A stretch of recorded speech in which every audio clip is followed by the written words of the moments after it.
একেবারে সুস্থ ফেয়ার নির্বাচন বলতে যেরকম বোঝায় বিদেশে এবং উন্নত দেশে হয়, সেই পর্যায়ে বাংলাদেশ এখনো পৌঁছে নাই।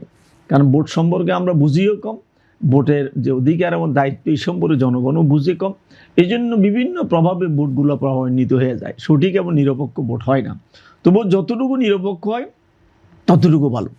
আমাদের ব্যবসায়ীরা যে মুদ্রাস্ফীতির কথা বলছেন, সুদের হারের কথা বলছেন, এগুলো সব কিছু নির্ভর করবে আপনার ন্যায়ের শাসনের উপর।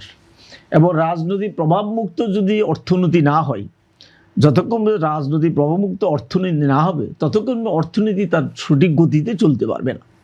বিগত 16 বছর দেখেন শেখ হাসিনা তার অর্থনীতি তার মুঠের মধ্যে রেখেছে, তার ইচ্ছা মতো যা ইচ্ছা তাই করেছে, তার ইচ্ছা মতো ব্যাংকগুলোকে লুট করেছে তার লোকজন দিয়ে, তার সাঙ্গপাঙ্গ দিয়ে।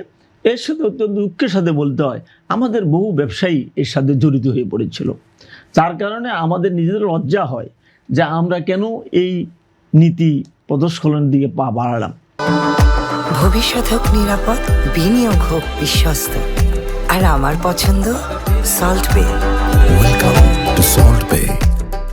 এই জন্য আগামী নির্বাচনে আমরা অত্যন্ত চ্যালেঞ্জ, সবচেয়ে বড় চ্যালেঞ্জ হলো এই নির্বাচনের টার্গেটই, 1 নম্বর টার্গেট হলো দুর্নীতিমুক্ত বাংলাদেশ চাই। এটা ছিল আপনার জুলাই আন্দোলনের মূল স্পিরিট।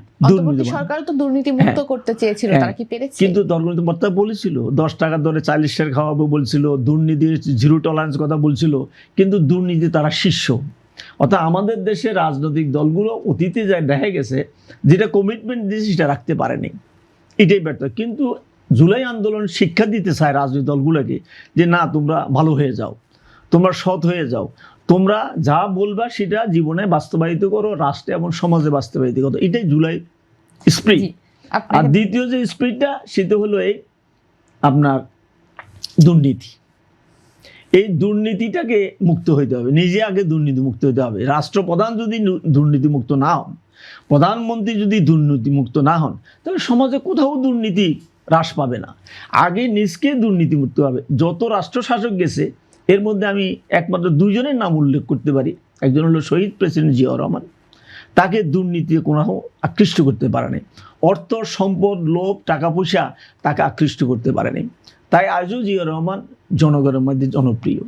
সেকেন্ড যেটা চেষ্টা করেছেন বেগম খালেদা জিয়া, তিনি কিন্তু জিয়াউর রহমানের সেই তুঙ্গে পুষতে পারেন নাই, কিন্তু গণতন্ত্র প্রতিষ্ঠার জন্য যে আত্মত্যাগ, তার কারণে তিনি মৃত্যুর পরে জনতা দেখিয়েছে যাকে কতটুকু ভালোবাসে।